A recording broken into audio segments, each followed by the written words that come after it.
Hey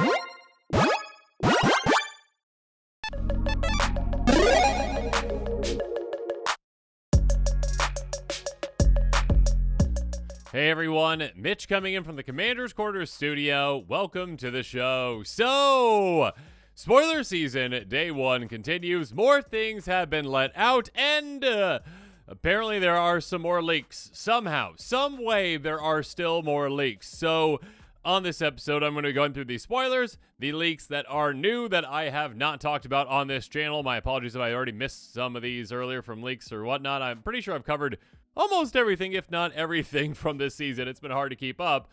That being said, at the end of this episode, there are other cards that have been confirmed now to be actually real. Plenty of those. Also confirmed reprints. I'm going to be putting cards I've already talked about at the end of the episode when I'm done talking. With all that said, let's jump into it. So, first up, a new exciting spoiler. I believe this is from one of the precons. I believe that symbol would make sense. Aether Refinery, an artifact for 6 mana in red.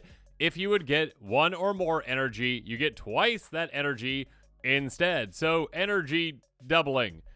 Wizards, do we need more doubling effects? Okay, maybe, whatever, sure for energy. Energy doesn't have a lot of support.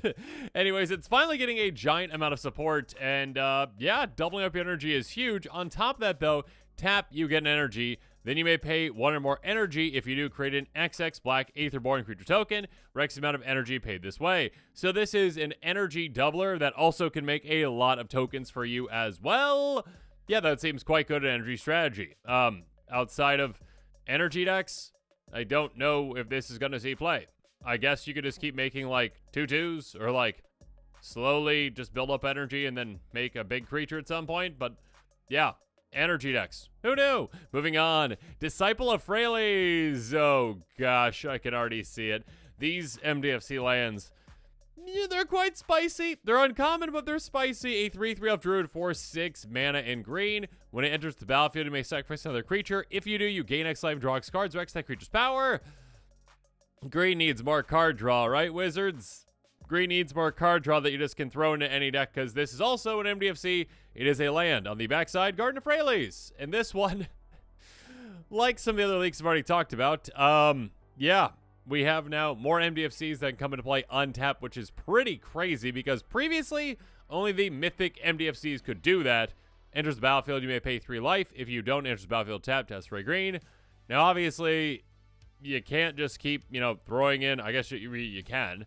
You can throw in a deck that's just all MDFCs at some point, that's all enter the battlefield untapped. I mean, 10 years down the road when that's actually a thing, at some point you gotta not pay the life. But early on, obviously, in the game, you can pay life. You got 40 life to pay. You can pay a ton of times. It's Lightning Bolt. Who cares? So, yeah, that's very, very good. Again, any green deck can include this, essentially. Just throwing it in, just taking up a land slot. Basics are amazing. Please stop replacing every single one of your basics, okay?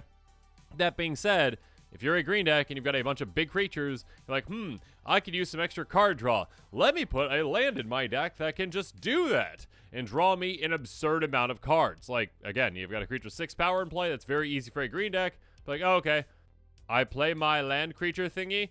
I draw 6. I gain 6 life. Yay. Very, very good. Moving on. Grim Servant. This one is spicy and probably broken. I mean, you can break a lot of things. Regardless, a 3/2 zombie warlock with menace that costs 4 mana in black.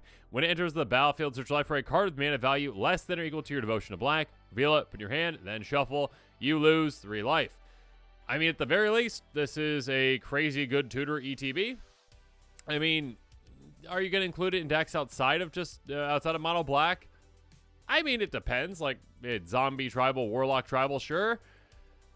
If you got 2 color, sure. I mean, 3+, maybe not, unless you're like, okay, I get this coming to play. Again, equal mana value or less, which is, 1 at the very least because of this. Go tutor up a tutor. Go get Vampiric Tutor, if that's really what you want to do. Anyways, don't know if that decks are really going to be using that, but yeah, kind of like Gary, where you're like, oh, I got a bunch of devotion. Cool. All right, this ETBs, I lose 3 life. No big deal at all.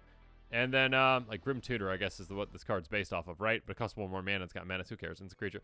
Yeah, I will go tutor up any card in my deck, essentially, at a certain point, because, yeah, you're going to have that much devotion. Interesting. Very interesting. Obviously, you could very easily use and abuse ETBs with this card, because it's a great ETB. Moving on, Serum Visionary, not quite a tutor, but a very good ETB. A 2/2 Vidalcan Wizard that costs 3 mana. It just looks like, Watchmen. My brain is not working. Let me know in the comments below how wrong I am with this and why I can't remember Dr. Manhattan. No. Whatever it is. Is it Dr. Manhattan? Regardless, the big blue guy, that one, enters the battlefield, draw a card, then scry 2. Obviously, Serum Visions is what this card is based off of. A fantastic ETB. The kind of going rate for like a creature entering the battlefield and drawing away a card on ETB is 2 mana, essentially, for the most part, like Elvish Visionary type mana. This one obviously costs 1 more than that. You get a 2/2 instead of like a 1/1. That being said, you also get to scry 2, which is very good. Serum Vision is a good card. I mean, in certain formats and for certain decks out there. That being said, yeah, if you've got a blink deck, you're going to love using and abusing this because, hey, all right, blink everything. Cool. All right, this comes into play. I draw a card. Scry 2. Set up my next 2 draws, essentially. Absolutely lovely.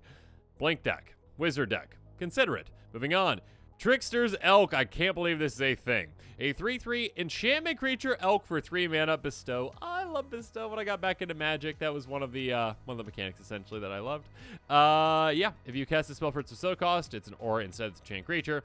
It becomes a creature again if it's not enchanted. The enchant creature loses all abilities and is a green elk creature base power toughness 3/3. Now, typically with bestow creatures, they usually are like, okay, like I buff one of my own creatures. This one is no. I take out my opponent's creature essentially and turn to a useless 3/3. Loses all abilities again. So yeah, if your opponents, have their commanders in play, you're like, oh, okay. Eeny, meeny, miny. No, just kidding. You've got the Urza. That's now an elk, okay? So yes, being able to for 2 mana, again, just like Lignify kind of type cards. Zark's Mutation, I guess, is a slightly better version because of the indestructibility, but still, like, yeah, you can say to your opponents, hey, like, can everyone agree that commander's a problem? I'll turn into an elk. You all agree, don't block that or take it out, okay? Let the elk just be an elk. It can be very good. Also, I want to point out the flavor text on this one is incredible. Wait, is that one Dad? That's hilarious. Because Kenny was an elk. Anyways, moving on. Witch Enchanter, I should say, I guess. That one could definitely see play in Enchanter-style decks. Absolutely. Or like, hey, if you want Lignify or those kinds of cards in your decks, consider this one too. It's incredible. Moving on. Witch Enchanter getting another MDFC and a very relevant one. A 2/2 Human Warlock for 4 mana and white. Enters the battlefield to destroy target artifact or enchantment an opponent controls. The backside is, of course, a land. And again, one of these lands that apparently you can have go to play untapped and tap for a white right away for 3 life, but still, hey. Yeah, if you have a blink deck, definitely consider this. I mean, that's a fantastic ETB. That is a fantastic ETB. That's a fantastic ETB to have on a land in your deck, essentially. Yeah, it's a very good card. I mean, human decks as well. I guess Warlock decks, if that's a thing too. But yes, a very, very good card that, again, doesn't really take up a spot in your deck. Be careful with the number of non-basics you put in your deck. But again, not really take up a spot. A great card to consider. Moving on. If I could click properly. Hideous Taskmaster. Yeah, this is quite hideous. A 7/2 Eldrazi with Devoid. It has no color, which I always make fun of that because it's like kind of a useless mechanic, but it does have its purposes. Sure, like, oh, protection from that color, like can't block or whatever. Anyways, for 7 mana in red, when you cast a spell for each opponent, gain control of up to 1 target creature that player controls until end of turn. Untap those creatures that gain Trample, Haste, and Annihilator 1 until end of turn. Trample, Haste, Annihilator 1. Oh my goodness. So again, casting it. You are casting it. It is not an ETB that you can use and abuse, okay? Casting it. Again, each opponent gaining 1 of their creatures. That's quite good. So this is kind of like Mass Mutiny, but as a creature, as a cast trigger. And again, this also has Trample, Haste, and Annihilator 1. Goodness. It's kind of like Ball Lightning supercharged in a way. Kind of. Yeah, it's a very, very good card. Stealing things, swinging, having crazy fun times. What's not to love about that? Okay, moving on to some leaks. Again, I do want to remind you that with these leaks, these will be like just actual... I decided to actually just keep like the actual images for the leaks because like they're not too grainy. And then also it's easy for you to distinguish what is an actual spoiler and what is a leak. With these ones that are leaks, again, like these pictures ones, yeah, make sure that you take everything I say with a grain of salt because these have not been officially confirmed, okay? Until they're actually spoiled, then they are officially confirmed. And it seems like the vast majority of the cards so far that have been leaked have been like exactly the same as the leaks, spoiled effects. Anyways, It seems like most of them are real. Localized Destruction, a sorcerer for 5 mana and white, you get energy. Then you may pay 1 or more energy. If you do, each creature control power equal to that amount of energy paid this way gains indestructible turn, destroy all creatures. That seems quite nice. Again, it is equal to the exact amount of energy, so it's not like you can be like that or less. It is that exact amount. So yeah, if you got a bunch of creatures that have like 1 power, be like, cool, they're all indestructible. Yay. Against each creature you control. So this is a one-sided board wipe potentially. That seems quite good. I mean, we're getting a lot of good board wipes these days, so yeah, but I mean, obviously this is quite good for like an energy deck, or again, if you literally just have like a bunch of 1/1s, if you got like a token army that goes wide, great. But obviously, if you aren't in an energy deck and you don't have a bunch of 1/1s, this is just a worse Wrath of God. Moving on. Hourglass of the Lost. Artifact for 3 mana. Tap, add a 3 mana. 2 and a white, but yeah, 3 mana total. Tap, add a white, put a time counter on it. Tap, remove X time counters from it. In exile it, return each non-land permanent card with mana value X from your graveyard to the battlefield. Activate owns a sorcery. Interesting. So yeah, we're starting to get more and more like really interesting utility mana rocks at 3 mana. Because Wizards realize that, like, oh, I mean, the mana rocks at 2, players are just playing all those because those are strictly better because they're just ramping you quicker. But at 3, we're giving you not as efficient, not like Worn Power Stone that taps for 2, but like not as efficient. They still tap for 1, like Manalith, ew. But we are also giving you extra utility to it. So like this over time could be a massive spell for you. We're like, okay, I'm using it as mana rock. And eventually I'll be like, all right, I can still keep it around, but I'm going to utilize its other function to bring a lot of things back out. Very spicy, only sorcery speed. Obviously, it can be helped out a lot with Proliferate. In fact, I would say like Proliferate would probably be what I would throw this into a deck for, if it can utilize its function. Moving on. Silver Quill Lecturer. I want to mention too, these are apparently from the precons, I believe. Or one of the precons. 3/3 core wizard for 5 mana and white. Creature spells you cast have demonstrate. That's spicy. I read through some of these, don't read through all of them. That is spicy. So whenever you cast a creature spell, you can copy it. If you do choose an opponent, you'll also copy it. Each token comes a copy. Basically, you're just like, hey, I cast my creature spell. I'd like a second one. You over there. Yes, me. You get one of these too. Oh, well, thank you. You're welcome. All right, now never hit me with that. Okay. I'll hit that other person. Great, cool. Yeah, it seems very, very good. I'm sure there's some crazy things you can do with this.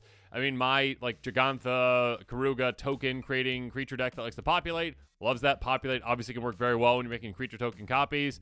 Obviously, any creatures that have ETBs, you can really take advantage of as well. Lots of crazy things can be done with this. Moving on. Overclocked Electromancer, a 2/2 lizard wizard. That is hilarious. It's not, I mean, it's probably intentional, right? Just wizard. For 3 mana in red. At the beginning of combat on your turn, you may pay 3 energy. If you do, put a counter on it. Whenever it attacks, double its power till of turn. Whenever it deals combat to a creature, if that creature was dealt excess damage this turn, you get X energy, where X is the excess damage. I mean, I feel like this is mostly for an energy deck. Outside of that, probably not. Moving on. Sage of the Sage of the Maze. This one does not rhyme. Wizard threw me off. A 1/3 elf wizard for 3 mana. Tap, add 2 mana of any combination of colors. So, I mean, we've had other ones at 3 that tap for 2, but typically they're like specific colors like green or blue-green are ones that come to my mind. Let me know in the comments below. Have we gotten a mana dork that costs 3 and can tap for 2 of any combination of colors? Let me know. Tap until end of turn, target land you control becomes an XX citizen creature token with haste. Just other types, X is twice the number of gates you control, active on sorcery. Tap it, untap gate you control, untap Sage of the Maze. Sage of the Maze. Goodness gracious. Yeah, gate deck. Also, yeah, if you have like a mana dork deck where you just need mana dorks, or yeah, I mean, effective, efficient mana dorks. You don't need them all, like, you know, low to the ground. If you're okay with 1 at 3, great. This one is very effective, very efficient, and sure, can also be a win condition in a Gates deck as well, I guess. Interesting. I find it interesting that it's a citizen. It's also interesting that they did, of course, say land you control, because if not, you'd be like, your land's at a 0/0. Because you're like, I don't have any gates. Your land's a citizen. It's gone now. Yay. Citizen land. Interesting. Moving on. Sphinx of the Revelation. 4/5 artifact creature Sphinx that costs 5 in Azorius. Flying lifelink. Whenever you gain life, you get that many energy. Interesting. And pay white, blue, tap. Pay X energy. Draw X cards. Yeah, that seems quite good. I mean, more so for a lifelink, not lifelink deck, a life gain deck. can definitely utilize this one. Obviously, energy as well, but like, I mean, I guess like this would just give you 4 energy a turn. You're flying with this, so typically you can get through at least one opponent, or at least like survive combat against one opponent most of the time because of the number of flyers or reach creatures they have. Creatures with reach, not reach creatures. Yeah, so you're at least going to be gaining 4 life and getting 4 energy, and then being able to pay 3 and tap this on another turn, or just build that up, you know, essentially. Yeah, it's interesting, but yeah, for a life gain deck, yeah, that's quite nice. Again, this inherently has lifelink, so it will be another like life gain trigger for all your other life gain things. But on top of that, whenever you're gaining life, you're just getting an absurd amount of energy. Like, again, you've got ways to like just double up your life total. I mean, there's plenty of ways, and not plenty, but there's a lot of ways to gain a lot of life very, very quickly, including like Beacon of Tomorrows. I think that's that one. Double up your life total. You're like, okay, I gained 40 life. I'm at 80. Great. Oh, okay, cool. Yeah, I gained 40 life, so I just get 40 energy counters, and now I shall pay 3 mana and tap this and draw 40 cards. Gross. So yeah, that proliferate decks I guess could consider as well, but yeah, definitely life gain. This can be a house in a life gain deck for the amount of cards that it can draw you. Nice. Moving on. Okay, so we are back to another spoiler, and one that I am going to do the quick take on in this episode. Arna Kennerud?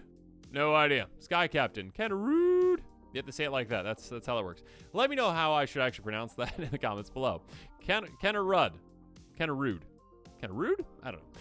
Skycaptain, a 4/4 human knight for 5 mana in Esper, flying, and lifelink. Ward, discard a card, because every card needs ward these days, right, wizards? Whenever a modified creature you control attacks, double the number of each kind of counter on it, then for each non-token permanent attached to it, create a tokenless copy of that permanent attached to that creature. That is the spicy piece of it right there.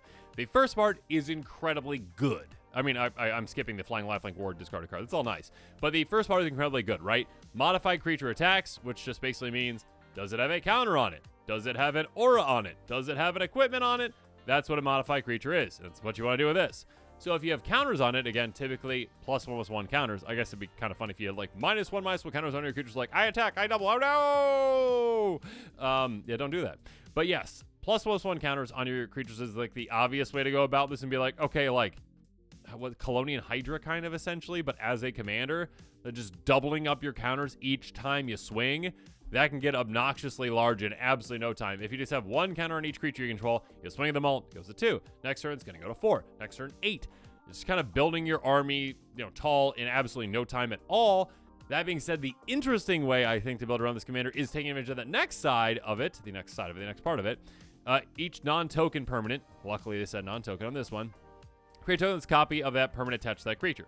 So again, if you have an aura attached to this, or any of your creatures essentially, right?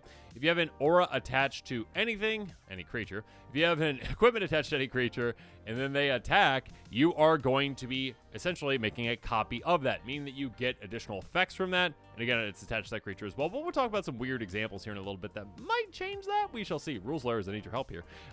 You get whatever effects, maybe an ETB, you get extra effects from them. You get if you're going let's say you're going Enchantress with this commander, you're like, okay, a bunch of auras, you get a bunch of extra effects like, oh, okay, cool, enchantment into the battlefield. You get like this constellation thing as well. The number of enchantments play, the number of artifacts in play, that comes into play as well. I like the design of this one. It is spicy.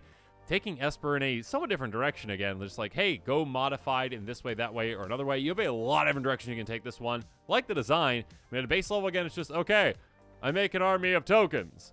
Okay, I get a counter on all my creatures. Okay, I get more counters on them. I swing. They double. Ha ha ha, I'm powerful. But yeah, at another level, it's like, okay, I've got this aura that makes this aura that makes this aura. I populate that. You can do some crazy things with this. So yeah, let's jump into the quick take. Talk about cards that are in my budget, the budget buys. Cards outside my budget. And of course, if you're interested in this commander, interested in any of these cards, make sure you check out that card list link. I didn't say deck list link this time. In the description below. Now let's jump into it. So first up, like I mentioned earlier, I mean, the way that I'd probably build about on this is I like to take advantage of, again, like weird modifications, essentially, that you wouldn't necessarily utilize, but because of the way this commander works, I do that. I mean, yeah, sure, you could have some like +1 counter synergies on it, but like, why not use Sisei's Ingenuity? A very weird card. Enchant creature, it's an aura, for a single blue mana. When it enters the battlefield, draw a card. On top of that, the enchanted creature has pay 2 and a blue. Target creature becomes the color of your choice until end of turn. You're never going to use that, most likely, unless someone's like, protection from this, and you're like, okay, weird situation where this works. Most of the time, that doesn't matter. What does matter again is when this ETBs, you draw a card. So you pay a single mana for this. It's a cantrip essentially. Again, you attach it to one of your creatures, you swing with that creature, you make a token copy of this. So every single time that creature swings now, you get an extra aura in play that makes you draw a card, which is absolutely lovely. You just keep doing that again and again and again. You keep making more and more of these. Again, you get other enchantress effects. You get other, constellation effects you can take advantage of. You can do a lot of cool things while just, making a lot of value out of a 1-mana card. Throughout the game, you might draw like 8 cards with this. Who knows? Moving on. All that glitters. I mean, sure, you can get a lot of power, right, by just going double the number of counters, double the number of counters, double the counters. Sure, but let's go about it in a cool way. All that glitters. Enchant creature, +1 for each artifact and enchantment you control. Lovely. That is a ton. Again, with a deck that is going to be running a lot of auras, a lot of equipment potentially, and then, hey, I swing. Oh, I get a second copy of this? Cool. It's double now. Oh, next turn I swing again? Okay, can I get another copy? Okay, cool. It's even more than that. Let's combine the two, though. Sage's Revere. I never know how to say it. Reviere. No, is it Revere? I don't know. Enchant creature. Enters the battlefield. Draw a card for each, or you control its attached to a creature. Okay. That is an absurd amount. You might mill yourself with this. I mean, deck yourself more so you're drawing the cards, but be careful, I guess, with that one. But you can draw an absurd number of cards because, again, you're going to be getting a lot of auras in play, and then you're going to be getting copies of auras in play, including this. And every single time that happens, you draw an absurd amount. On top of that, it gets +1 enchant creature for each aura you control that's attached to a creature. It's going to be an absurd amount. You're going to have so much power. So again, you can do weird off-the-wall things that you really can't do typically. Let's build that way. Other players can build Colonial Hydra style. That's fine with me. I don't care. I'm going to build this way. Next up, Black Lighter Forged. Yeah, you're not in green. That's okay. Your creature gets +1 for each land you control. Outside of like Wayfarer's Bauble, you don't have any land ramp. Mirror Landscape, sure, whatever. There's a couple, but not many. That's okay, though. You get this attached to a creature, and you're like, okay, cool. I swing with a creature. I get a second copy of it. I'm doubling up the power based on the number of lands I have. Lovely. Next turn, I get another one. Next turn, I get another one. Absolutely lovely. And now I've realized I made a mistake on this one, and this is why I include this one in the list. Hey, thank you for catching me in the comments below. I know some of you did. Legendary. That's why I include this one in there. This commander does not, unfortunately, say, hey, doesn't make the token not legendary. I don't believe it says that. If it does, let me know, because I made a mistake on that too. But keep in mind that, hey, things that are legendary, you're only going to keep one of them. So, yeah, don't do that, okay? So don't make that mistake, and don't make the mistake like I did, bringing it up and be like, excited about it, and they're like, wait, no, I included this on the list for a reason. Don't do that. Moving on, one that isn't legendary, Mask of Memory. Quick creature deals combination player, you may draw 2 cards if you do discard a card. So again, kind of like Sisei's Ingenuity, where it's like, you can gain absurd amounts of card advantage in really weird ways with this by being like, okay, I have this creature, it got through, I hit someone. Awesome. Well, I also had a second copy of it because I swung with the creature, though. So now I draw 2, discard 1, draw 2, discard 1. Absurd amounts of card advantage can be had with really weird things like this. Moving on, Thran Power Suit. Another way to build on things. Creature gets +1 for each aura and equipment attached to it and has Ward 2. Okay. So again, this just keeps building, kind of like All That Glitters-ish, essentially. So you just keep building and building and building, but it's just attached to that one. Still, that creature become absolutely massive, and also Ward 2 will keep building again and again and again. So again, if someone's gonna be like, I want to target that, but it's got Ward 2, and then Ward 2, and then Ward 2, and then Ward 2, they gotta pay all of those. Again, for the more copies you get of this, the harder it is for your opponents to deal with that creature. Next up, Felidar Retreat. Again, if you want to go with the counters, that's fine, okay? That's completely fine. There are easy ways to do it. Most ways are like, hey, get creatures in play, which this does whenever your land is about for your control. Choose one. 2/2 cat, white, 2/2 white cat, beast creature token, if I could talk. The second one, though, is put a counter on each creature you control. They gain vigilance on a turn. You just need 1 counter on each creature you control. Once you do that, it gets really easy to double it, then double it, and double it again. So this can go wide and help you go tall at the same time. Another direction to take this deck, though, Myojins! You can go Myojins and do some really weird things, and you probably should because it's a lot of fun. Okay, a 3/3 Spirit that costs 5 mana in blue, enters the battlefield, indestructible counter on it if you cast it from your hand. Wizards is no fun, and they said hand instead of just anywhere because the command zone's a thing, but that's okay. Beside the point, because this is actually going to be in the 99, obviously. By removing an indestructible counter from this, you copy target permanent spell you control 3 times. Okay, so picture this. You get this in play. Great. You swing. Great. Don't do anything yet. Okay. Next turn, do it again. Okay, swing. All right, now I've got 4 counters on this. I can start to do some pretty crazy things when I'm playing things. And if you just keep swinging more and more, you get more and more of these indestructible counters on it, which don't do anything until you decide to remove them. And when you do, it's an absurd effect. Tripling up a permanent spell, my goodness. I mean, copying it 3 times is like, yeah, I mean, you're getting quadruple it, technically. So yes, you can do some crazy things with this, some crazy broken things with it. And yeah, if you got proliferate effects as well, if you're playing with counters again, you might want proliferate effects in there, obviously, because, hey, being able to, you know, start off with 2 counters on something instead of just 1 can double up the doubling up process, if you know what I mean. Levitation, of course, you are in colors that give you a lot of ways to get creatures through. You probably want to do that, because obviously you've got ways like pump creatures, ways to make them harder to deal with, but ways to just get them through allows you to swing freely. I mean, not completely freely. Levitation's a great one, though. Enchantment for 4 mana, creature control flying. That's usually enough to get through on at least one opponent, or at least safely swing on someone, and do so to, well, take that opponent out, which is lovely, but also to freely swing and get your trigger from your commander that you obviously really want. Moving on. How about Curiosity in the pricier picks? Oh, wait, this is seen a reprint. I made another mistake. Goodness gracious. Okay, so this one's actually budget friendly. It should be in the budget buys. I'm going to just do it now. Enchant creature. Target creature deals combat to an opponent. You may draw a card. This one kind of builds on itself because, again, you want to make creatures evasive. And also, the more and more of these you get on a creature, the more you're going to be drawing when it hits. Next up, Shielded by Faith. Enchant creature. Enchant creature is indestructible. Whenever a creature enters the battlefield, you may attach Shielded by Faith to that creature. This one's very good because, again, getting extra copies of this on the same creature really doesn't do anything for you. I mean, okay, it does if an opponent's like, well, I've got a removal spell to destroy that enchantment, and I shall. Ha-ha! Oh, wait, another one's over there! Oh, darn! Yeah, that's great. But you know what? Now, with this one, most of the time, you're going to be like, hey, I swing, I get an extra one of these on this creature. Cool. Oh, I have another creature come to play? I'll move this one onto that creature. Great. So you can actually protect that creature as well. It's kind of like spreading out indestructibility, which is lovely. Mantle of the Ancients. This thing is good. Why is this one showing up? Goodness gracious. When I did that initial search, it's late in the day, everyone. It's been a busy day. 27 cents. It's budget friendly. Should be in the budget buys. Excuse me. I'm so sorry. Aura for 5 mana. Enchant creature control. Enters battlefield. Return any of our target aura and/or equipping cards can be attached to enchant creature from your graveyard to the battlefield. Attached to the enchant creature. Enchant creature gets +1/+1 for each aura and equipment attached to it. It's pretty obvious why this one's very good. An absurd ETB. An absurd ETB for this deck that is repeatable.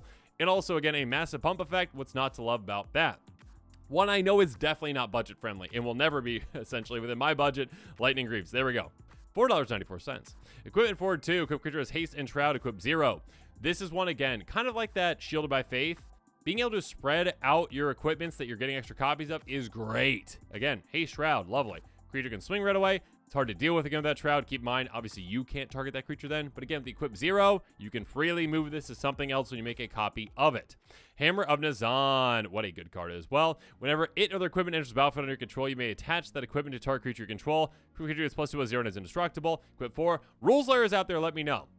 When I make a copy of, again, let's say something else. Again, this does say, again, whenever it or another equipment, this is legendary, making extra copies of it doesn't matter. But let's say I make a copy of another equipment. And that equipment would be attached to the creature, right? That actually was attached to already. Let's make a token because that commander. Can I override it now with this? Because, hey, another equipment's entering the battlefield under my control. Can I instead attach it to something else? Let me know. Anyways, yeah, I mean, obviously, this being a legendary, can't make extra copies of it, but like Dark Steel Plate. Cool. Make extra copies of that one, move it around. Do what you gotta do. Helm of the Host can get really crazy, obviously. I mean, it gets crazy anyways, but gets extra crazy with this too. That being said, again, legendary. Please, please, please, please, please. There's going to be so many players out there that are going to be so excited. Like, oh my gosh, the legendary. Oh, wait. No. You can't make copies of this. I mean, I guess you could go like Mirror Box deck. Maybe.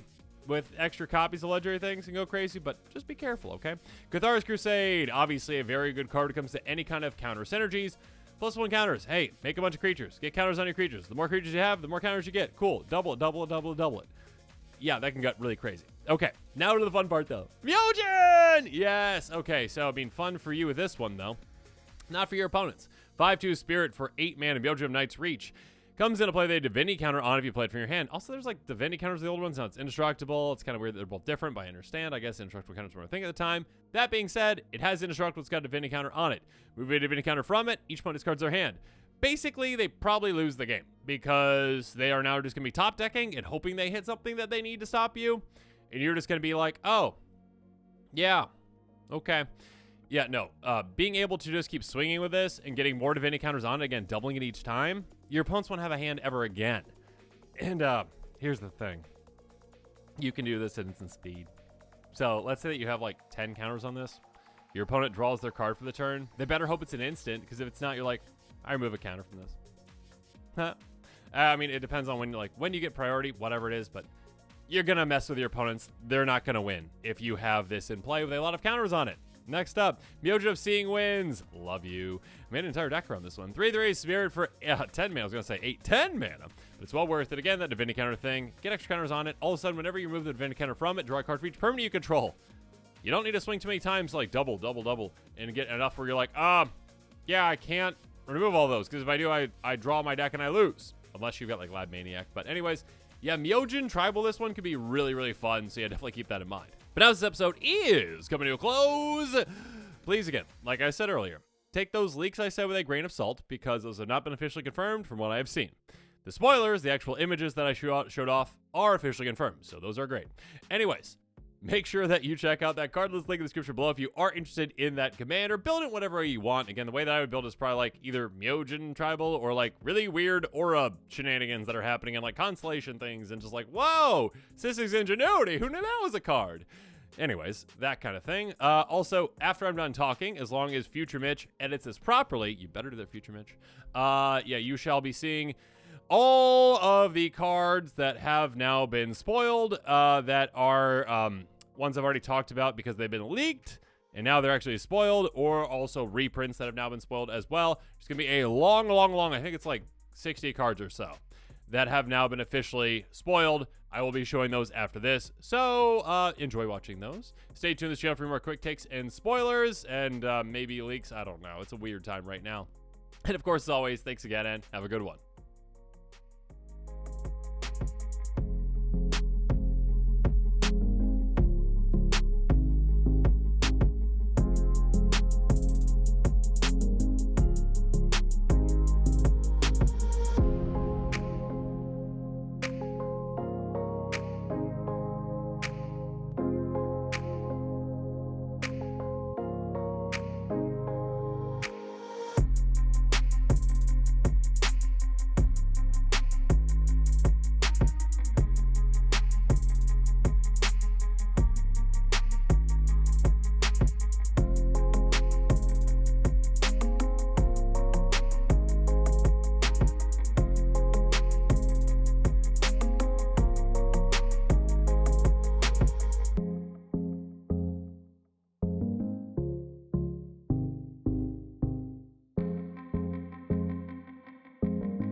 This show and episodes like this one are possible thanks to viewers like you. If you're looking for an easy way to help support this show, make sure that you like, share, and subscribe. Also, hit that bell notification icon so you don't miss any new episodes. You can also go check out our playmats and other merchandise at thecommandersquarters.com. We also have a ton of brand new t-shirt designs in stock, so make sure you check out those as well. Another easy way to support this show is with our TCG Player affiliate links. So whether you're buying a deck or individual cards, you can use this general link right here or one in the description. And the final way that you can support this show is by supporting us directly by becoming a patron. There are many benefits to being a patron, and I truly couldn't do this without all of their support.